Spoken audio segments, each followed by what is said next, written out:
सबको नमस्कार, सुप्रभात, गुड मॉर्निंग, सत श्री अकाल, वणकम, जय Hind.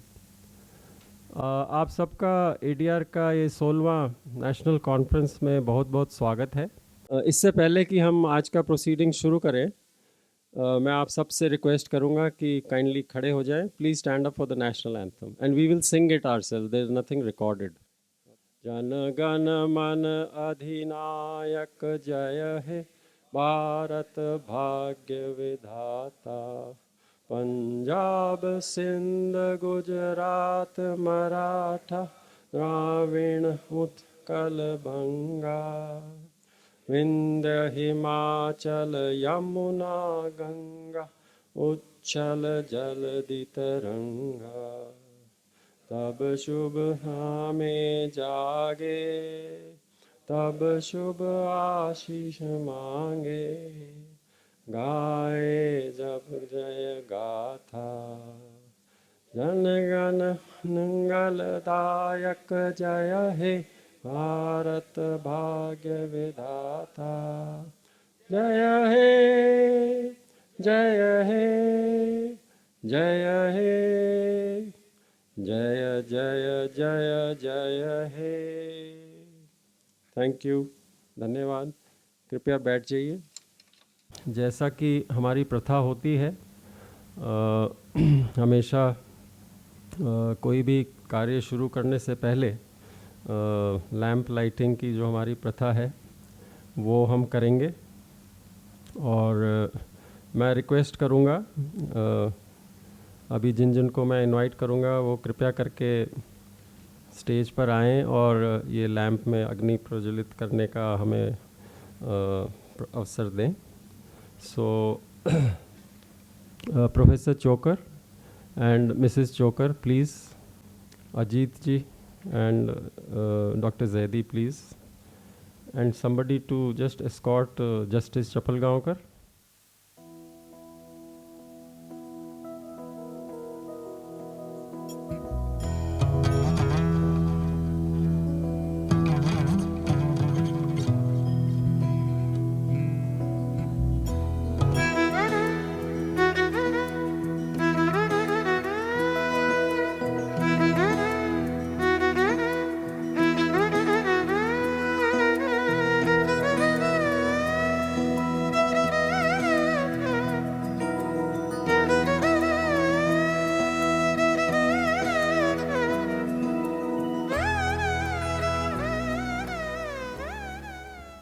Okay, so at the outset, I would like to thank the governing body of Gokhale Institute and the Vice Chancellor for giving us the opportunity to host the national conference here. And we are having it after a gap of 3 years. The last one we had was in 2019 at Lucknow. We normally have it in the state capital of a state every year. But because of COVID, we could not hold it for the last 3 years. And this is the first time we are having it in Pune. So Dr. Ranade, thank you very much for giving us this opportunity and also providing all the logistic support, which your staff is extremely cooperative and they've done a great job in helping us to organize this event. We have tried to make the guests as comfortable as possible within the resources available with us. I hope you are reasonably comfortable. And if there are any issues, kindly let us know. We'll try to address those issues. So the sessions that we have today, after this inaugural thing, first session will be on the money, power and criminality in politics, which will be chaired by Professor Trilochan Shastri. And second one will be on the electoral bond scheme. This will be chaired by Professor Jagdeep Chokar. After that, we'll have lunch, and there'll be an address by Dr. Dilip Singh on the importance of NOTA. And the next session will be on political parties under RTI. This will be chaired by Dr. Mudgal. And thereafter, the thing is on local and urban governance, which I'll be chairing. So this is the program as of today. Now, in the first session, we will have a welcome address by Professor Shastri, and after that followed by Dr. Ajit Ranade, and then I will hand over the proceedings to Dr. Ajit Ranade, which will be to chair the session on the keynote address to be given by our guest of honor, Dr. Nasim Zaidi, and thereafter address by Honorable Justice Chapalgaonkar, followed by the book release. We are releasing two things today. One is the All India report of MLAs and MPs, and the second one is our annual report. So without much ado, now I will request Professor Trilochan Sastry to kindly come and give the opening remarks. Thank you. A very warm welcome to everybody. It's very nice to see everyone here after 3 years. And, people have come here all the way from Assam and Northeast and from Kanyakumari and different parts of the country, Jammu and Kashmir. So it's very nice to see that all of us in the same room today. And very warm welcome to both of you, sir, for having come and agreed to address us. So I will not take much time, but we have been doing this for 20 years. हम 20-25 साल से काम कर रहे हैं.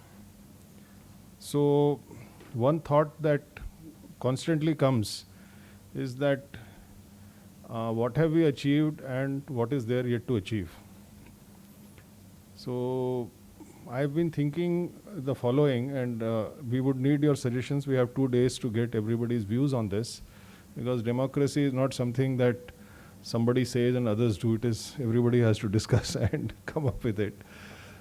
So, we started off by working on the issue of clean politics, clean politicians. And what we find after 20 years is that in 2004, if we look at the so-called criminal records of political parties and candidates who were elected, it was about 22%. Now it has gone to 43%. And similarly, we are just going to release a report after the opening session, where we find that if you look at all the 4,000 MLAs of the country, the percentage of people with a criminal record has gone to 44%. So one question which all of us need to ponder about it is that where are we going, and is our work good enough? Do we need to do something else, etc. And of course the growth of money power and so on and so forth, black money. So I want to just give a suggestion for all of us to think, and we will be all hanging around during tea, lunch. So please do come and discuss. See, we have been only working during elections and on elections, democracy, political parties, Election Watch, etc. All of us have been doing that. But there is an important thing which seems to be there, which is the society, ordinary people, day to day. Do we need to engage with the society, not only civil society, but people of this country on a regular basis, and discuss and get their views and sort of build try to build a social consensus on what kind of society do we want to build? The reason I'm saying it is that today, apart from money power and criminalization, there is a lot of fake news and abusive language which is being used in social media, both by citizens. All of us also are aware of this. All of us are on WhatsApp groups. We see all kinds of strange messages in social media, etc. So are we heading towards a deeply divided society, and do we need to do something about it? Because elections and democracy sits on top of a healthy society. So should we think about doing that? एक अच्छा सभ्य समाज बनाने का प्रयास सब लोगों के साथ जुड़ के करना चाहिए कि नहीं, इसके बारे में भी थोड़ा आपके विचार बाद में हमको सब बताइएगा. So that is the only thing I wanted to say in the opening remarks, sir. So thank you and welcome once again, and we really look forward to hearing from our speakers and from all of you. Seriously, thank you so much.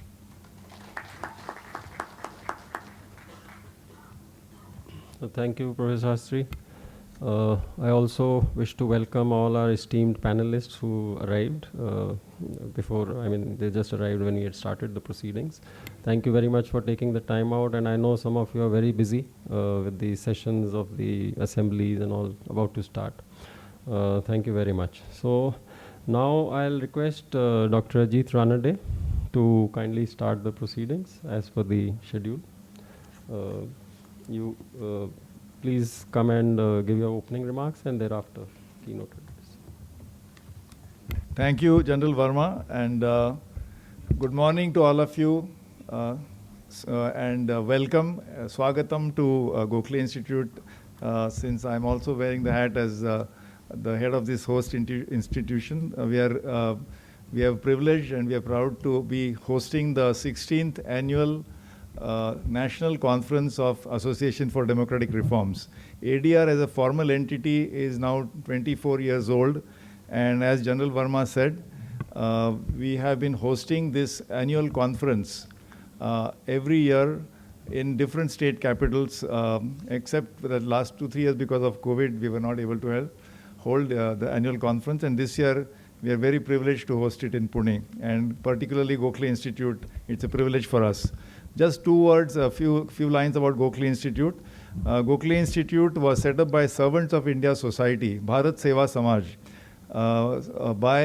which was founded by Gopal Krishna Gokhale, a very tall leader of India's independence movement. In fact, Gopal Krishna Gokhale is considered to be the guru of Gandhiji, and not just Gandhi, but also Muhammad Ali Jinnah. Jinnah famously said, "I would like to be remembered as the Muslim Gokhale."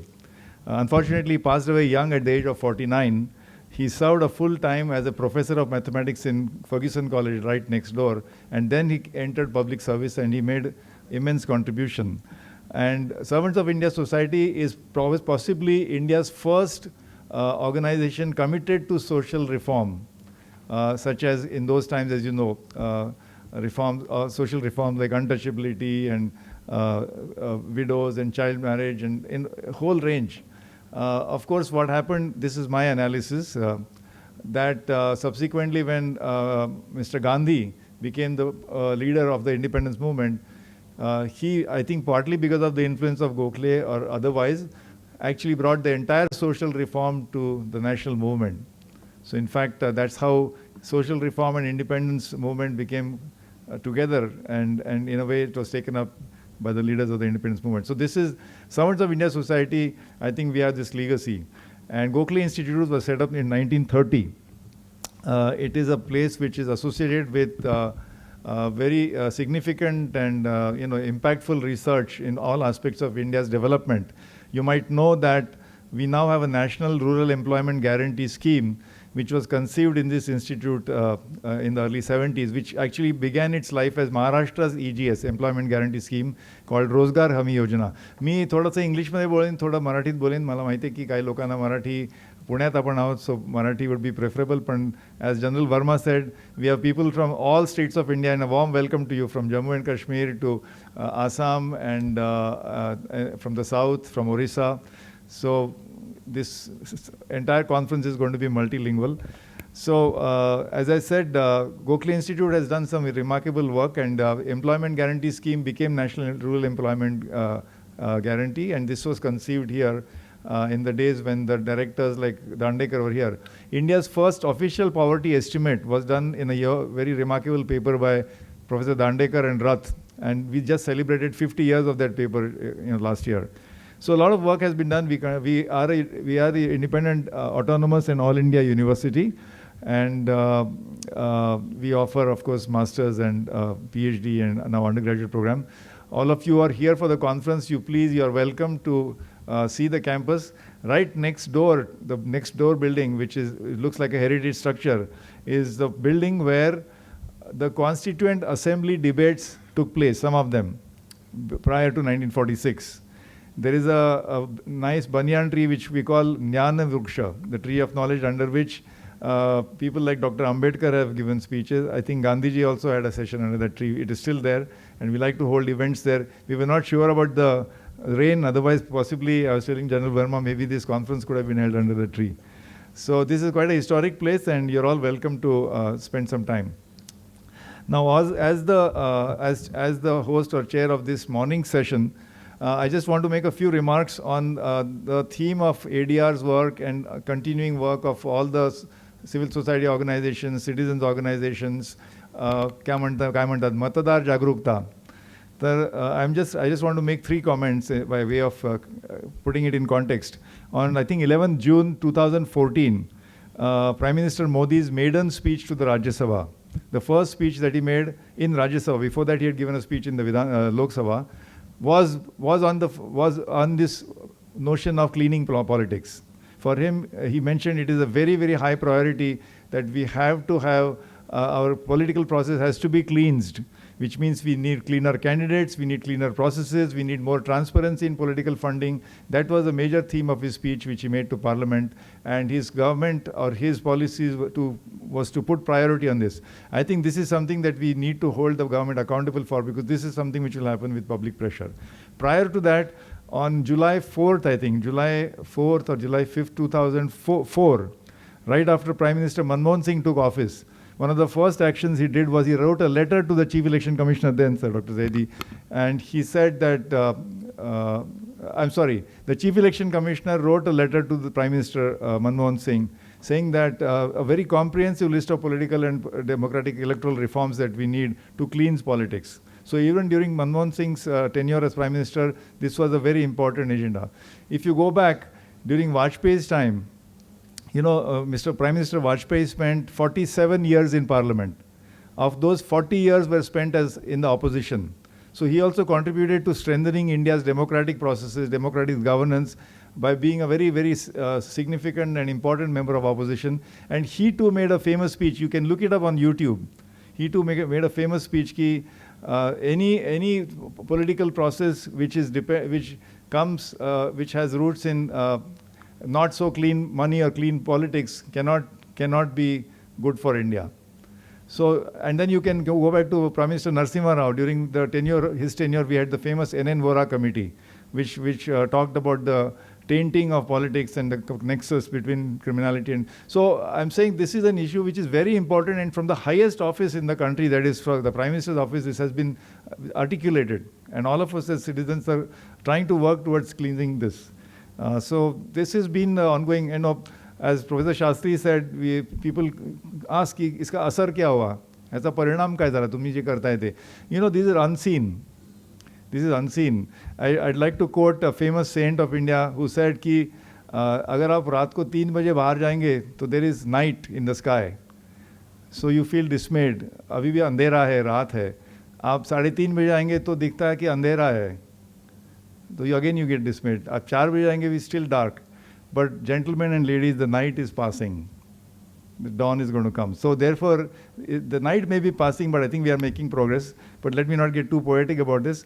So I want to start the session by inviting our first keynote speech by our chief guest today. So I'm very happy and privileged to introduce Dr. Nasim Zaidi, who is the former Chief Election Commissioner of India.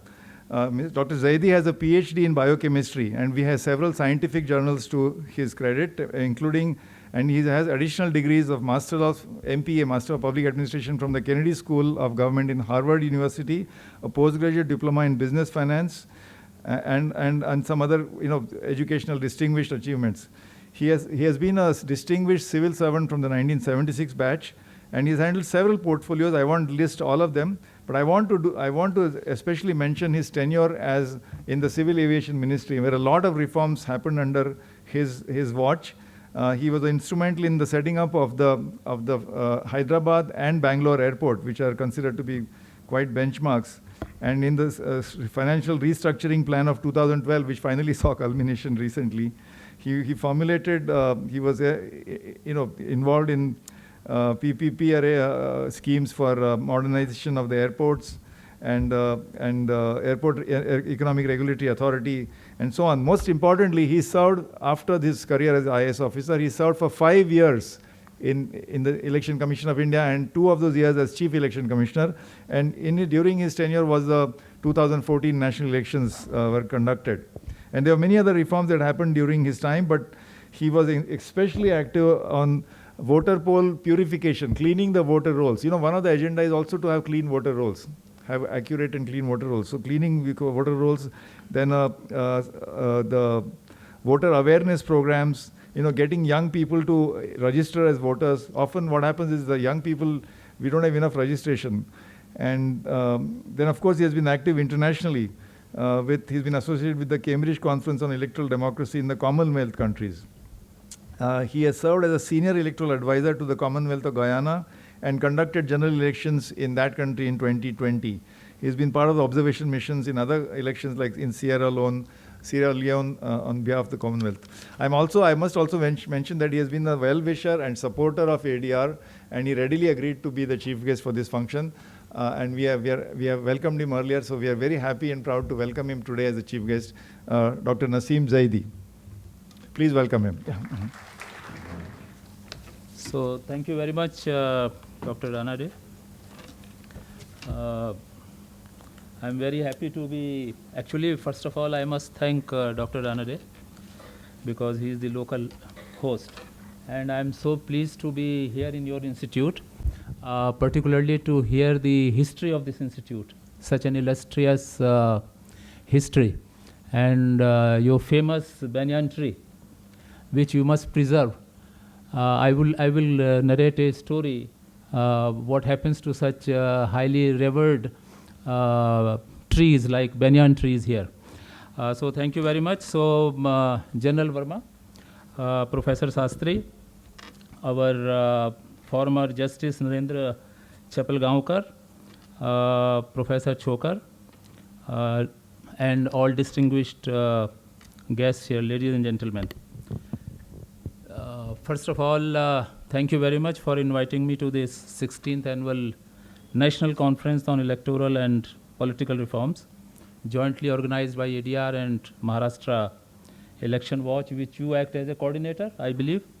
I'm very happy to attend this conference. Actually, this is the third time that I am participating in the national conference. The first one was in Hyderabad. The second one was in Chandigarh, or it was exclusive for political finance. And of course, in continuation of that, the theme of today's conference is very, very topical. Recently, as Dr. Ranade was saying, I was in Sierra Leone, and I was very happy to see, actually I was struck by the presence of a very strong national election watch there. I don't know how they have evolved, or they are evolving all over the world, but they are very, very keen observers of elections. And it is a coalition of civil society. They observe and report elections on electoral processes, at the same time advocating legal reforms which are consistent with the best international practices. Actually, they believe, I was holding discussion with them, they believe that election is not an event. It is a process, and the outcome of the election is dependent upon the processes that are followed by the election management bodies. And they deploy observers long-term, short-term, and interestingly, they deploy observers at every polling station. Of course, the country is a small, 11,000 polling station, but still, they set up incident reporters, citizens situation room on polling day, and they have a very significant strategy I am sharing, because this might, I will connect National Election Watch with that National Election Watch. Maybe there could be some mutual learning. They have set up a very interesting strategy called Process and Results Verification for Transparency. They have a different system, but somehow they get real-time report from the polling stations, and they project the outcome of the election. Also, it is not an exit poll. And recently, they ran into a conflict with the government, because according to them, none of the candidates was crossing the minimum threshold, but the outcome was totally contrary. And therefore, they were threatened by the party there, and they were running helter-skelter, seeking our help for protection, etc., etc. So that is the role, that is the fate that these organizations face sometimes, but they are very courageous. So I thought I will mention Sierra Leone in this context. The ADR and NEW India is a civil society organization, and of course it has played very active role in strengthening the rights of voters to know about candidates. You have been very active in the field of electoral and political reforms for now over 2 decades. And your some other functions include sensitizing people during Lok Sabha and assembly election regarding adverse influence of muscle and money power. Your website is quite popular, myneta.info. That gives complete DNA structure of our political people. And this deserves appreciation in spite of all heavy odds. Needless to go into the details. So I was reading a book recently written by one, she might have interviewed some of you also, Professor Manjari Katju. And in her book, commenting upon the inception of your organization, she writes, and I quote, "The decade of 2000s was a period of activism in voters' rights which grew out of the activism of urban professionals in metropolis town. And NGOs like ADR, Lok Prahari, PUCL have campaigned towards greater accountability and transparency in the electoral system, especially regarding the rights of voters to know their representatives better. These NGOs campaigned for greater information in public domain to enable voters to make informed choices at the polling booth," unquote. So this is what, and rightly Professor Chokar and Professor Sastry and all those who were basically located in metropolis, they really launched this campaign. I think there is a report going to be published. I would in advance congratulate ADR for compiling and publishing detailed background information of all MLAs from all over the country, and also for bringing out their annual report. It covers all possible topics ranging from education to their liabilities. And interesting part is also the gender mainstreaming and its status. And actually these, as they have written in their disclaimer, these are based on the affidavits that are available on the ECI website. So this is to the extent possible authentic. And I am sure this report, Professor Sastry just mentioned up to what level they need to go. And we were discussing in the last one of the Zoom conferences whether these informations are really reaching the voter or not, and what impact it is having on our voters. That is an aspect that needs to be further seen by our illustrious members of this organization. So with these introductory remarks, so I would like to cover a few topics which I'm sure most of you are aware and are probably on the same page. So, but I want to put it in the context. I was reading in one of your booklets, you are also seeking to reform 50% plus one vote system. So that is where I would like to say that democracy thrives on participatory governance, and election forms the structure of our democratic setup, where the will of the people must prevail. And to reflect the real will of the people, election should be inclusive and participative, right from registration to voting. In our country, the constitution and our constitution makers have set up FPTP system in our parliamentary and assembly constituencies, and proportional representation system in upper house of the parliament and president and vice president election. So as many of you would be knowing, FPTP में जो voting percentage है और जो seats निकल के आती हैं उनमें कोई रिलेशनशिप नहीं होता है, और उसकी वजह से अभी पिछले कई इलेक्शंस में देखा गया कि कई पॉलिटिकल पार्टीज़ के रीजनेबल शेयर ऑफ वोट्स थे, लेकिन उनकी सीटें या तो ज़ीरो थीं या डिसप्रपोर्शनेट थी. तो अब ये therefore you hear in the country that there is a need for change in the electoral system, including the proposal that has been mentioned by ADR also, that there should be 50% plus one. So it is a very big debate. It would require a constitutional review.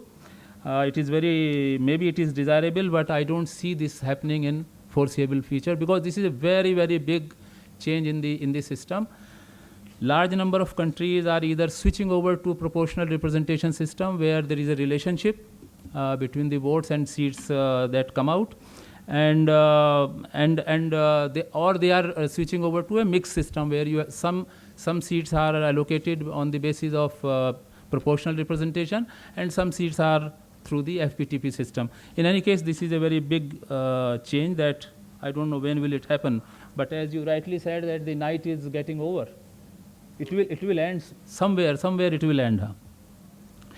And associated with this bigger constitutional reform, there are certain current challenges that our electoral system face.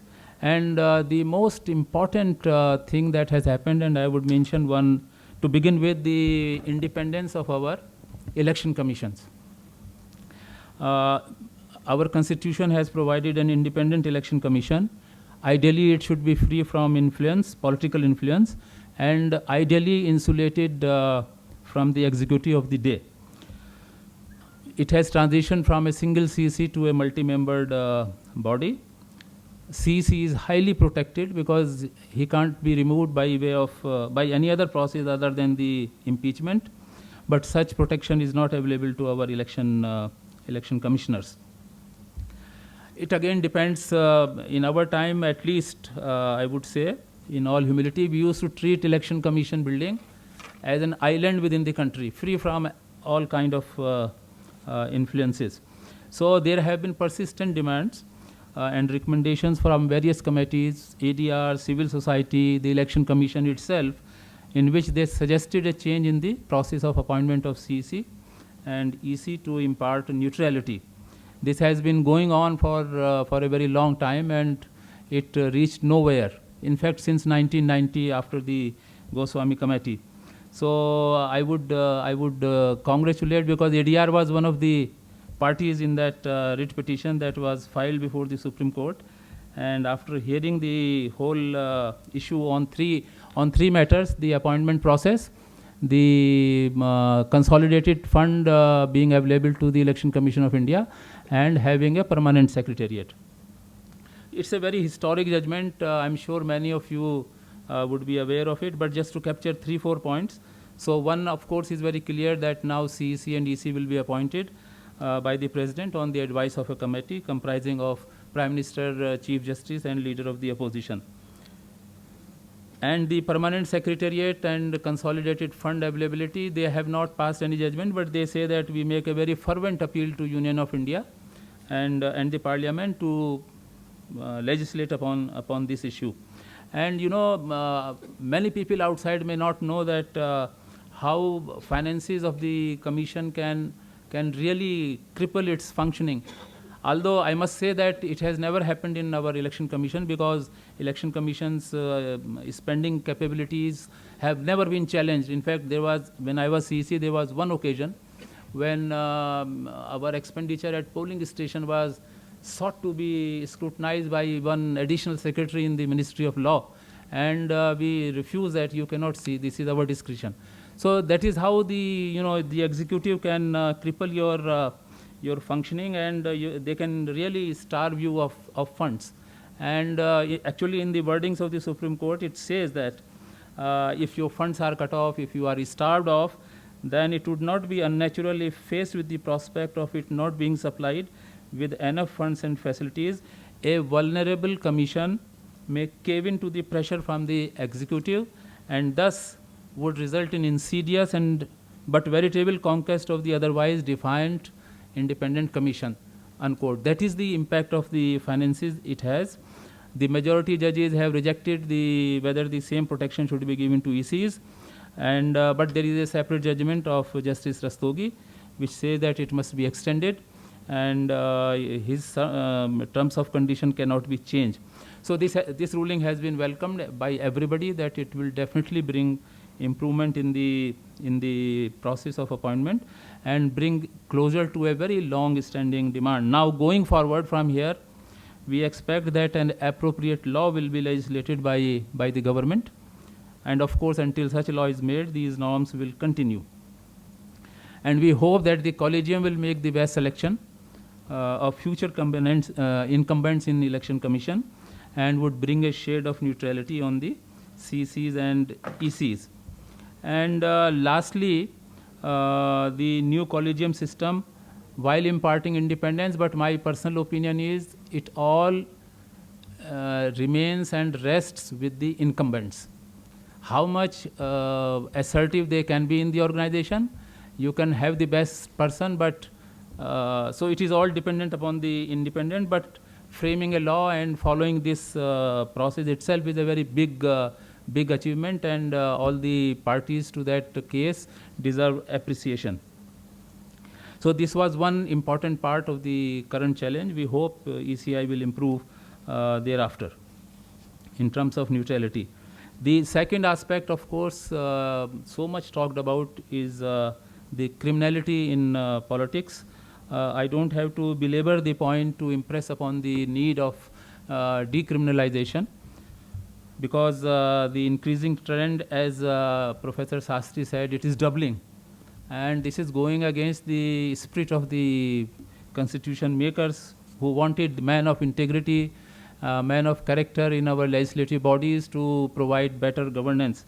Somehow, and another worrisome thing which ADR has been highlighting is the entry of criminals into political system. They are becoming MLAs and MPs. So ADR has been following this process for more than 2 decades. And they have been coming out with graphic details of all these, which I call as background information. So there are a lot of judgments which have been recounted in the material that has been supplied by the ADR, starting from 2000, 2002, 2003, Lily Thomas, Lok Prahari, Nota, fast-track examination of issues that Supreme Court referred to the Law Commission, and including the latest one, before the latest one, to have a trial completed within 1 year, and the latest one again on the initiative of ADR and others to publicize the antecedents of candidates, and in fact the maximum transparency that the Supreme Court could order has been brought in. I mean, everything needs to be publicized, needs to be published, needs to be broadcast, etc. And importantly, supreme court ने शायद ये पहली बार ही हुआ होगा कि जिसमें ये सब चीज़ें डिस्क्लोज़ करने के लिए बर्डन जो है वो थोड़ा पॉलिटिकल पार्टीज़ के ऊपर डाला है. ये अलग बात है कि पॉलिटिकल पार्टीज़ उसको उतना सीरियसली नहीं ले रही हैं, और जैसा मैं इलेक्शन कमीशन में भी बात कर रहा था, reports are coming, they are coming very late, number of parties are not complying with the order of the Supreme Court.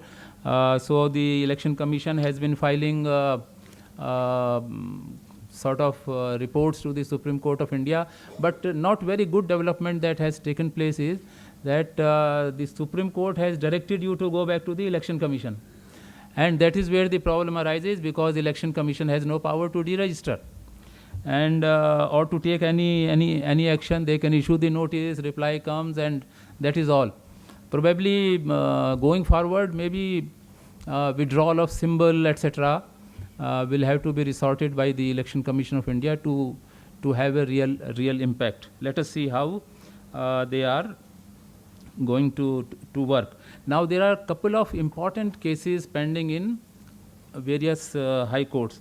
One I remember is a case filed by Lok Prahari, where they are saying that criminals, candidates having criminal records must be disqualified at the stage of returning officer only. But उसमें प्रश्न यह है कि returning officer को क्या power है. तो लोक प्रहरी ने एक अभी रिट पिटिशन फाइल करी है इलाहाबाद लखनऊ बेंच में, जिसमें वो ये कह रहे हैं कि the commission must issue direction to returning officer that they have given a complete legal framework कि जो लोगों की क्रिमिनल बैकग्राउंड है उन लोगों को उसी स्टेज पर डिस्क्वालीफाई किया जाए. और तो ये एक थोड़ा सा कॉम्प्लिकेटेड प्रश्न है, और इसमें चूंकि returning officer is a quasi judicial person, तो उसको कमीशन डायरेक्शन देगा नहीं देगा, दिस इज़ ए क्वेश्चन. इसीलिए अभी इलेक्शन कमीशन ने अपना जवाब भी उसमें जमा नहीं किया है. But I recall about 40 years ago I was the returning officer in a district in Uttar Pradesh, and general election to Lok Sabha were taking place. हमारे सामने एक कैंडिडेट थे जो गवर्नमेंट एडेड स्कूल में टीचर थे. तो हमारे सामने पेरेंट गार्जियन एसोसिएशन ने एक दरख्वास्त डाली कि साहब ये लोग टीचर्स हैं, सारी तनख्वाह सब कुछ गवर्नमेंट से पाते हैं थ्रू ग्रांट, और सारा टाइम पॉलिटिक्स में लगाते हैं. और तो वो complaint as a returning officer, I was in a state of great mental commotion that day because I wanted to take a call. तो हमने, और ऑफिस ऑफ प्रॉफिट पे कोई न डायरेक्शन थी, ना कोई सर्कुलर था, ना कमीशन का था. But being a young person in those days, I took a decision and I disqualified that candidate. And for variety of reasons which I can not go into details, there was commotion कि साहब आपने ये क्या कर दिया है, इतनी बड़ी जनसंख्या में लोग कैंडिडेट्स लड़ते हैं, उनको आपने डिस्क्वालीफाई कर दिया. Fortunately my orders were upheld by high court, matter reached up to supreme court, and thereafter the number of teachers having furlough from their colleges has really reduced. So I think a time will come when some returning officer will take a call to disqualify the candidates with the criminal records. And I mean, of course, I cannot predict on behalf of courts, but I'm sure the courts would come to the rescue of that returning officer. This much I understand given the atmosphere. Now, another area that has been challenged in removal of criminality from politics is the power given to the commission to reduce the disqualification period. And I know one case in which the disqualification period was reduced and that person contested the election because he became eligible, and that is occupying a very high political office in some state. So that is a arbitrary use, I would say, and it is also being challenged in the court that why disqualified persons should be disqualified for 6 years only. They should be disqualified for the whole life. That question is also before the courts. I'm sure it will be followed up. And another important challenge that is pending is the publication of the verification reports of the affidavits filed by candidates. And there was a mutual agreement between CBDT and ECI, according to which these verification reports of affidavit, because that will track how it has increased from election to election, that is also pending. And I hope there is a collaboration among civil societies and such parties to challenge these election matters further, which will have some impact. Now, Dr. Ranade was mentioning about participation of youth, etc. So this is the third area that I wanted to mention. Please stop me when I am crossing the limit. Huh? So this is the third important area that I wanted to speak before you. And there is universal adult suffrage, etc., given in the Constitution. And actually, if we see how it has performed, so I will cover some sections of the society which you are also going to discuss tomorrow. The first, of course, is a major section of women. Our women to man ratio is very poor as compared to the global ratio, and this is also reflected in the registration of women. But interestingly, and to our satisfaction, the number of women participating in elections, voting in elections, has been on the rise, and actually it touched 67.18% in 2019. They are competing with men, and therefore the gender ratio in terms of voting is also lowest, probably 0.17 in 2019. So that is a very satisfactory state of affairs. However, you have also listed that there should be representation in Parliament and Assembly, and that is where we lag behind tremendously. the number of women contestants in 2019 was only 8.85%, which is very low. And number of women getting elected is also very low, 14% when you compare it with the countries in our neighborhood and elsewhere. Even in assemblies, this is in fact highly unsatisfactory, 9% according to your latest report. I think there are only 378 out of 3,623 men in our legislative assemblies. And some states have 0%. Mizoram has 0% of women. Professor Gowda is here. Karnataka has only 4%. So this is an area where which is a matter of concern, and and this cannot be achieved as rightly mentioned. Dr. Saharia is here. This has been done in local government, 30% women quota, and there is also a roster within that roster. और उसमें कमियां हैं उस system में जो हमारा local government का system है फंक्शनिंग में, but this system is working very well.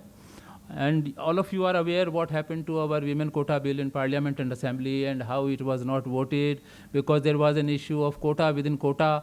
So there are 2-3 things that will need to be done. And again, the voice of civil society will be very important, and society at large, women in particular. So one is that our women activists have to be really very, very active. I'm sure you would be having a women wing like our political parties. I don't know, but maybe you will have to set up a women wing where you can have a assembly of active women, and they will push the system to have this agenda. And the second part is, without a law there cannot be any quota. And third is that if political parties don't comply with that quota system, there should be sanctions, and sanctions could be very high fines, could be preventing them from contesting, etc., etc. So without these 3 things, I don't think we are going to have a good representation of women in our system.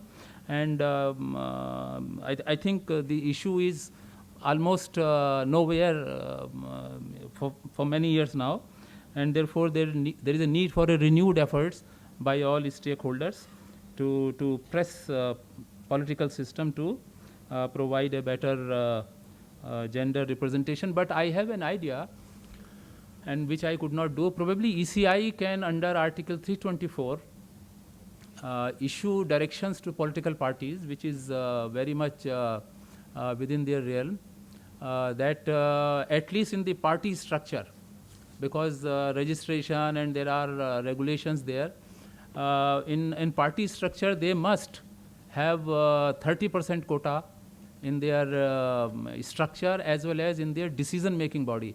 Unless women are sitting there, I don't think women are going to get tickets very easily, unless there is a legal system. So that is an area where I think the matter could be taken up with the ECI, and let us hope that they see reasons to it. Of course, Dr. Ranade, the youth participation is very, very is an area of great concern. There are figures available that out of 4.58 crore youth in the age group of 18-19, first-time voter, there are only 1.3 crores youth registered. So that means 70% people are not on our voter rolls, and therefore they are not participating. So there is a question how youth representation in the parliament can be increased if our youth, for variety of macro reasons, micro reasons, individual reasons, they are disillusioned, they don't like parties, they don't like candidates, etc. If they don't get themselves registered, if they don't get themselves to polling booth, how is their influence going to be felt in the system? And this is an area of concern, not only in India, all over the world. And of course, there are many strategies available for all stakeholders to work upon. And let us hope that all stakeholders work in this area to get youth to motivate. You have a campus ambassadors. ECI had a campus ambassador program. And youth, my original proposal was that as and when a person turns 18, he should or she should be able to register. there is an improvement on that. There is a change in that proposal. Now they have 4-time registration in the year, and even if you are 17, you can apply in advance, and you will be registered when you turn 18. But that has been introduced from 2023, and its impact is yet to be felt, whether the number is going up or going down. So this is an area where I think all of us need to work. And the another area which ADR has been engaged with is the area of domestic migrant, whom I think Professor Chokar and Professor Shastri have named as migrant resident Indians, and MRIs. So MRIs, 300 million people generally don't vote in our parliamentary elections, and various studies have come out to show that major chunk of this 300 million people who don't vote comes from our MRI, these domestic migrants who have gone out of their home constituency to various places. And of course, lot of efforts have gone into it. When I was CEC, Supreme Court examined it, they directed us, we set up 2-3 committees. Tata Institute of Social Sciences was involved in it, they came out with their reports. Everything went to the right quarters, but nothing has happened so far. So this big portion remains uncovered. There was an effort by the Election Commission to develop remote voting technology where these migrants can vote at their place of residence, but unfortunately this was not favored by political parties on account of their valid or whatever reasons about use of technology. So that remains out of our purview. And NRIs have been telling about their participation forever. It hasn't come through, because the biggest thing is all of them are required under law to go back to their home polling station to cast their vote. And people are not so much interested for a variety of reasons. So this area remains an area of concern for us, and a big challenge. And another point which you highlighted, Dr. Ranade, is an area of voter list. What I have observed is that all stakeholders, I must say, take preparation and revision of our electoral roll in a very, very routine manner. Many of even the audience sitting here may not be aware when the Election Commission is going to launch its preparation and revision of electoral roll for upcoming assembly elections, or when will they launch about the parliamentary elections. And there are anomalies. Actually, this is one area जहाँ पर सबसे ज़्यादा voter suppression बिना notice किए हुए होता है, और या तो जो लोग वोटर रोल्स में नाम चाहते हैं वो फॉर वन और दी अदर रीजंस वो डिस्पोजल नहीं होती एप्लीकेशन, और वो लोग उसमें पार्टिसिपेट नहीं कर पाते फॉर वैरायटी ऑफ ऑब्जेक्शंस, या जिन लोगों के नाम आ गए हैं in a particular directed fashion, उनके नाम ऑन मास डिलीट कर दिए जाते हैं. So this is an area where voter suppression is very very active, and many of you would not even be aware of this. And therefore, my suggestion would be, and all kinds of technology has been employed. Even as Dr. Ranade was mentioning, I launched so many campaigns for purification of roll. Lakhs and lakhs of duplicate voters were removed, deceased voters were removed, etc. But still, our electoral roll is not of the desirable level. And this is the duty of the Election Commission to produce as accurate and as error-free an electoral roll as possible, because it is said that if your electoral roll is good, your half battle is won. Otherwise, you struggle with the problems on election day, and people start blaming the system. And the last challenge that I would like to mention, and I saw a draft regulation in your resource kit, and that is an area of our political parties. And then I would close in probably a few minutes. So I was struck by the enactments in a small country like Sierra Leone. Sierra Leone went through a decade of civil war, bloody civil war, where the rebels were selling diamonds by collecting them in the field and selling them to the neighboring Liberia and getting weapons, so they got the name Bloody Diamonds. But as soon as the civil war ended and the country decided to go on democratic path, the first thing they did, and when we met President there, the first thing they did was to enact an act governing political parties. So the Political Parties Act of 2002 was enacted. Then they set up a political party registration commission. And then they realized that it was not enough because registration is a very routine post office job. So they converted it into Political Parties Regulation Commission. And Regulation Commission has been given wide powers, ranging from registration, functioning of internal democracy, financing, audit, disclosures, etc. But our representatives are here from various political parties. In our country, the political parties regulation or registration is very, very loose, very weak. I have heard many political party representatives hearing when I was CC that we don't want election commission to be our regulator.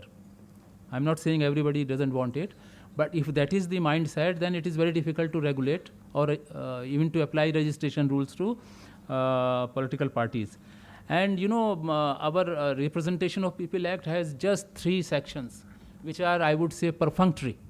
You register, you receive, and you act as a registrar, and then you act as a accounting office where certain statements are filed, and earlier they had some power to bring them to public domain. Now that is also gone. So our current sections are not effective at all. That is an unfortunate situation. As I mentioned, they cannot deregister a party. Parties know very well that nothing can be done to them. So there is a total loose area. And as you rightly mentioned in your report that NCRWC has very rightly mentioned that there cannot be any electoral reform unless an effective reform is taken in political party system. And they have also defined what internal democracy means. It includes everything: elections, selection of candidates, etc., by secret ballots. All those things have to be done. Law Commission ने भी recommend किया है, but we are where we were, and I don't know how much time will be taken to. And I fully support that there is a need for a separate act. If you enlarge the scope of RPA, I don't think our current body would be able to exert any effective control on that system. And there is a need for a separate act, whether it should be the act to be administered by Election Commission or an independent commission, whether that commission could assume a constitutional role, and what will be the relationship between two entities are the questions which need to be debated in coming time. And the last part is, of course, financing part. All of you are aware of it, and the current scheme of electoral bonds, much has been written in your literature, is awaiting verdict of the Supreme Court. And I personally also waiting for that verdict to come out. But suffice would be to say, and again to repeat, actually I was the CC when this scheme brought in, and we are on record having opposed this scheme. And the struggle that we had in those days, there is a complete opaqueness. I'm sure some learned people will speak about this. And again, coming back to your question, just I'm on the last line, and just coming to your question that there will be a morning after night. So globally speaking, electoral reforms proceeds somewhere very slowly, somewhere steadily. But they do proceed. It is not that the night is going to be prolonged forever. And therefore, I was talking to Professor Chokar this morning. He was also saying that what needs to be done, should we have hope, should we not have hope. I think we have to follow a very academic statement that has been made by Dr. Ranade, that we have to continue to struggle. And when I was CC, then I had made a proposal to the government at the highest level that until unless we have an institutional structure within the parliament, a standing committee on electoral reforms, there is a little possibility that this will engage the attention. You mentioned so many prime ministers and so many governments, but there has to be a standing committee on electoral reforms. Probably that is going forward, and I fully support Professor Shastri that your disclosure of information is probably not having greater impact, as I mentioned in the last conference. So you need to devise ways how to really reach voters and how to engage the society at large. So thank you very much for this time, and thank you very much for listening to me patiently. I wish this program all success. Thank you very much. Thank you, Dr. Zaidi. You covered बहुत सारे topics. Actually, वो जो Night is Passing is और एक गाना है, रात भर का मेहमान है अंधेरा, किसके रोके रुका है सवेरा, है ना, आपने सुना है ना? So the night is passing. We have to be optimistic. Actually, it's covered a whole lot of topics and really very comprehensive. Just for refreshing you, we are going to take a combined Q&A depending on whether time is available. We have the second keynote address. But he started off by covering the issue of criminality in politics. Then he mentioned youth voters. By the way, India's on every year something like 30 to 35 million Indians reach the age of 18. That's going to happen for the next 2 decades. That's called the demographic bulge. 35 million, at least 35 million young people reach the age of 18. उसमें से 70% register भी नहीं करते हैं, उन्होंने कहा. और जो remaining 30% में से उसमें से 10% भी vote नहीं करते हैं. So that's the challenge of the youth engagement with politics. Is it because of disenchantment? Is it because they are bored? Is it because whatever? Then उन्होंने कहा कि registration is such a difficult thing. Now we are allowing it for 3 or 4 times a year, but why not just have it on tap? Go to the post office, register. जैसे अन्य देशों में होता है, you can register any time. Go to the post office. It should be a very simple process. इतना बड़ा elaborate PhD thesis, you know. Then issue of migrants. India has 300 million migrants. तो काफ़ी हमको stories सुनते हैं, अरे वो 10 दिन चला गया, क्या छुट्टी लिया सर, वोट करना है, गांव को गया है. अरे ये क्या बात है. Incidentally, one little small tidbit. Last year, the SSC topper in Malayalam medium in Kerala was the daughter of a Bihari migrant. So migrant can top the SSC examination, but they cannot vote. We have to look at that. Purity of the voter list, very important. You know, sometimes elections are won with just 1 or 2% margin, but they estimate 25-30% in some areas errors. मतलब जो है वो होने नहीं चाहिए और जो है नहीं वो है.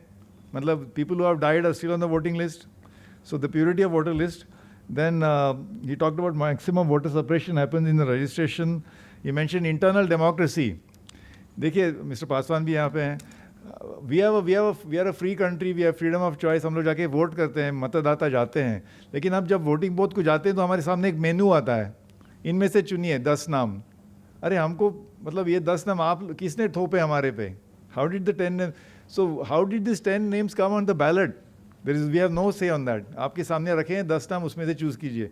But he talked about internal democracy. Means is there the India's democracy functions through political parties, but the political parties don't necessarily function through democratically. I know we have some representatives of political parties here. Maybe they'll have something to say. Financial disclosure and cleaning finances. And lastly, sir, I want to say, since Mr. Saharia is also here, आपने कहा कि महिलाओं का participation होना चाहिए. I'm very happy to say that in the state of Maharashtra, महिला राजसत्ता आंदोलन, त्यांचे इथे मॅडम तुम्ही आहात, तुमचं स्वागत आहे. So there is a very long-standing movement called Mahila Rajsatta Andolan, where women, especially local governments, that is Gram Panchayat, Jilla Parishad, even municipalities, we have much more active participation of women, and of course partly because of the women's reservation, and it is actually functioning. In fact, आपल्याकडे महिला सरपंच पण the sarpanch of Gram Panchayats are many, the substantial number, and of course Mr. Saria can tell you much more about it. So on that, but it is still a very dismal thing that 50% of the population and 50% of voters are women, but खाली 9% को ticket मिलता है. मतलब, so that is something we need to. So thank you very much. Please give a warm applause to Dr. Zaidi's talk.